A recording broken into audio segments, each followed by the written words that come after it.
আসসালামু আলাইকুম। প্রথমে আমি পরিচয় করে দিচ্ছি। আমার বড় ভাই, ইনি আমার বড় মামার ছেলে, নাসিম সাইকেল মোল্লা, পদা বণিক সমিতির বাজার সমিতির উনি সাধারণ সম্পাদক। আমার ডানে বসে আছেন, উনি আমার মেজো মামার ছেলে, ভিআইপি অটো রাইস মিল এবং ভিআইপি ফ্লাওয়ার মিলের স্বত্বাধিকারী আল্লাহ শফিকুল ইসলাম।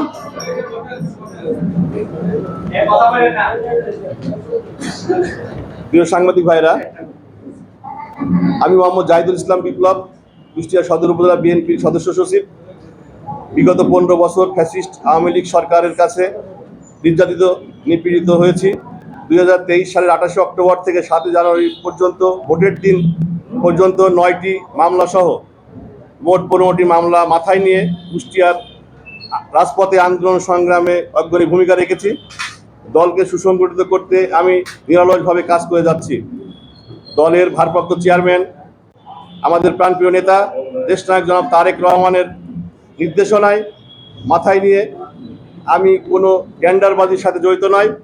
আমি একজন প্রথম শ্রেণীর ঠিকাদার ও ব্যবসায়ী এবং আমার একটি অটো রাইস মিল আছে, যেটা 30 অটো রাইস মিল নামে পরিচিত। জীবিকার প্রয়োজনে ত্রুটি ও ঝামেলামুক্ত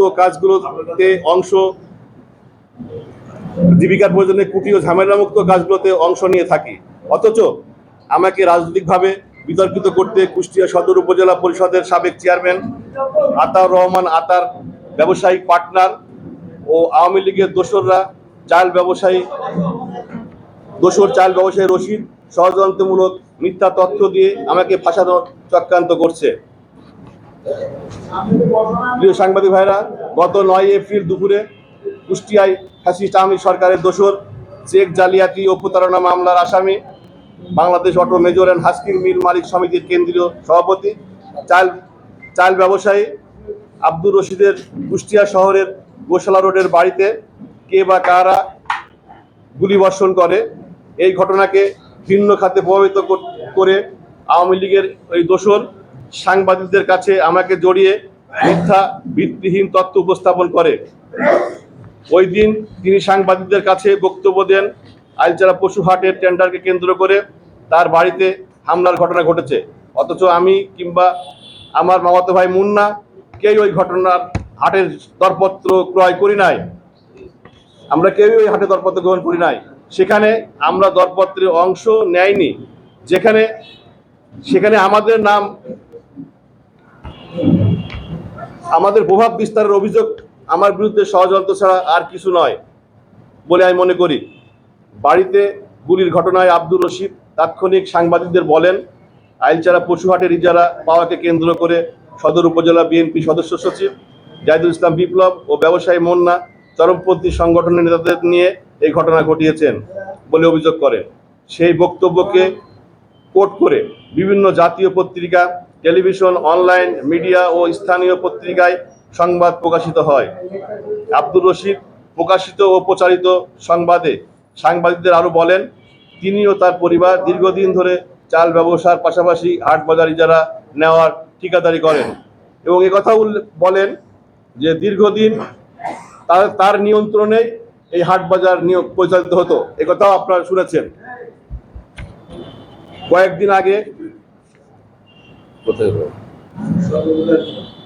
কয়েকদিন আগে সদর উপজেলার আইলচারা পশুহাটের ইজারা পেয়েছেন তার ভাতিজা জিয়াদুজ্জামান জিকু।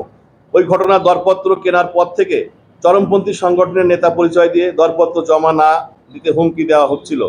কয়েকদিন আগে প্রায় 1,62 লাখ টাকায় হাটের ইজারা পান তার ভাতিজা জিয়াদুজ্জামান।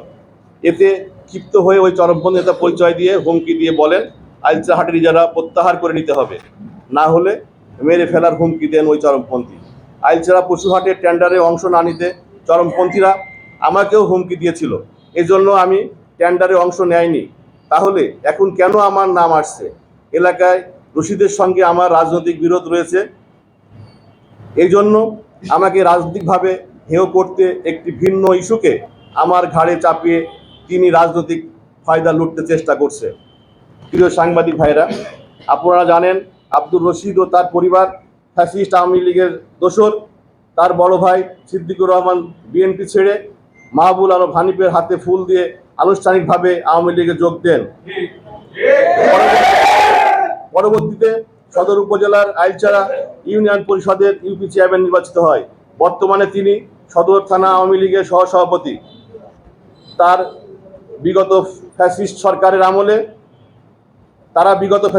আমলে হানিফের সঙ্গে আঁতাত করে ব্যবসা বাণিজ্য ও হাট বাজার ইজারা নিয়ে এবং পরিচালনা করে আসছেন।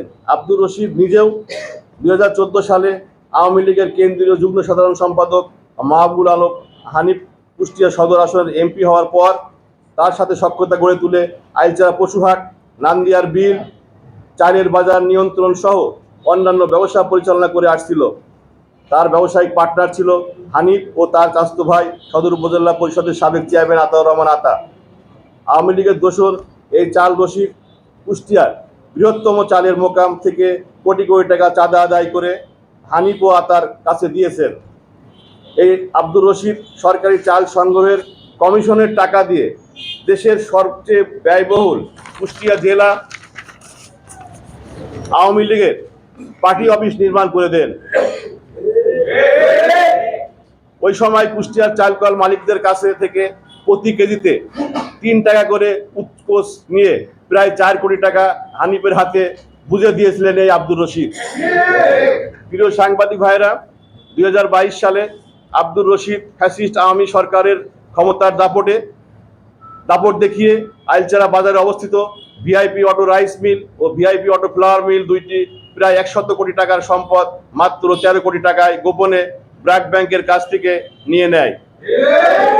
এ ব্যাপারে মহামান্য হাইকোর্টে মামলা চলমান থাকা অবস্থায় হানিফ ও তার ভাই আতার ক্ষমতা দেখিয়ে আওয়ামী সন্ত্রাসী বাহিনী দিয়ে আব্দুর রশিদ মিল দুটি দখল করে নেয়। এই ঘটনায় দেশের সকল মিডিয়ায় ওই সময় সংবাদ প্রকাশিত হয়েছিল। এই ঘটনায় আমি ও আমার মামাতো ভাই মুন্না ভিআইপি অটো রাইস মিলের পক্ষে হাইকোর্টে মামলা পরিচালনা ও তদারকি করি। এ কারণে আমার ও আমার মামাতো ভাই মুন্নার উপর রশিদের প্রচণ্ড রাগ ও ক্ষোভ ছিল। ওই সময় তিনি রশিদ বলেছিলেন আমাদের দেখে নেবেন। গত 9 এপ্রিল তিনি সাংবাদিক ও প্রশাসনের সামনে তারই বহিঃপ্রকাশ ঘটিয়েছেন বলে আমি মনে করি। প্রিয় সাংবাদিক ভাইরা, আপনারাও জানেন 2004 সালে বাংলাদেশের শীর্ষ সন্ত্রাসী সিদ্দিকুল ইসলাম ওরফে বাংলা ভাই রশিদের খাজানগরের হাস্কিং মিলে পালিয়ে থাকা অবস্থায় গোপন সংবাদের ভিত্তিতে হেলিকপ্টার যোগে বাংলাদেশের সর্ববৃহৎ অভিযান পরিচালিত করেন আইন শৃঙ্খলা বাহিনী। তবে প্রশাসনের অভিযানের খবরে আগেই খবর পেয়ে শীর্ষ সন্ত্রাসী সিদ্দিকুল ইসলাম ওরফে বাংলা ভাইকে পালিয়ে যেতে সাহায্য করেন আব্দুর রশিদ। এছাড়া ঋণ খেলাপি ও জালিয়াতির অভিযোগে তার বিরুদ্ধে দেশে কয়েকটি ব্যাংকের করা মামলা চলমান রয়েছে এবং অসংখ্য প্রতারণা মামলা রয়েছে। গত বছর 16 নভেম্বর প্রতারণা মামলায় কুষ্টিয়া শহর থেকে পুলিশ তাকে গ্রেপ্তার করে। পরে তিনি জামিনে মুক্তি পান। অনেক ব্যবসায়ী তার জন্য নিঃস্ব হয়ে পথে বসেছে। বিগত ব্যাংকের প্রায় 2000 কোটি টাকা এবং সারা দেশের সাধারণ ধান এবং চাল ব্যবসায়ীদের প্রায় 200 কোটি টাকা আত্মসাতের অভিযোগ রয়েছে তার বিরুদ্ধে। প্রিয় সাংবাদিক ভাইয়েরা, আমরা বিভিন্ন মাধ্যমে জানতে পেরেছি আব্দুর রশিদের বাড়িতে গুলির ঘটনায় প্রশাসন একজনকে আটক করেছে। আপনারা পেশাগত দায়িত্বের জায়গা থেকে খোঁজ খবর নিলে আসল ঘটনা জানতে পারবেন বলে আমি বিশ্বাস করি। সর্বশেষ বলতে চাই, আপনারা সাংবাদিক বিন্দু সমাজের দর্পণ। আপনারা আব্দুর রশিদের বক্তব্য সঠিকভাবে যাচাই বাছাই করেন। এই টেন্ডারের তথ্য সংগ্রহ করলেই আপনারা সঠিক তথ্য পেয়ে যাবেন। আব্দুর রশিদ ষড়যন্ত্রমূলকভাবে মিথ্যা তথ্য উপস্থাপন করেছেন। তার বাড়িতে গুলির ঘটনায় আমাদের কোনো সম্পৃক্ততা নেই। উক্ত সংবাদের তীব্র নিন্দা ও প্রতিবাদ জানিয়ে তদন্ত করে আসল ঘটনা তুলে ধরার অনুরোধ জানাচ্ছি।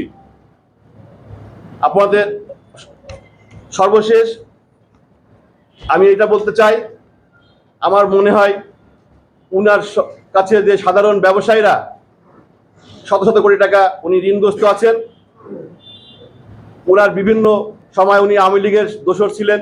উনি হানিফ আত্মাকে ব্যবহার করে বছর পর বছর মানুষের টাকা দেয়নি। উনি ওই টাকা যাতে এখন উনি চাপে পড়েছেন, যাতে এখন হানি পাতার ক্ষমতা নাই। এখন ওনাকে প্রতিনিয়ত আপনার খোঁজ নিয়ে জানতে পারবেন, ওনার মিলের সামনে খাজানগরে বল্লভপুরে প্রতিদিন দেখবেন অসংখ্য লোক ভিড় করছে তার কাছে টাকার দাবি করে, কিন্তু উনি ওনার ফোনেও কেউ পায় না, ওনার মিলে ঢুকতেও কেউ দেয় না, গলা ধাক্কা দিয়ে ওখান থেকে বের করে দেওয়া হয়, বলা হয় এখানে নাই। তাই এইসব বিভিন্ন কারণে উনি, আমার মনে হয় বিভিন্নভাবে মানসিকভাবে উনি সমস্যা আছেন, এবং উনি এই যাতে মানুষ যাতে ওনাকে চাপ সৃষ্টি করতে না পারে এইটাকে ডাইভার্ট অন্যদিকে ঘোরানোর জন্য উনি এই নাটক তৈরি করেছেন বলে আমি মনে করি।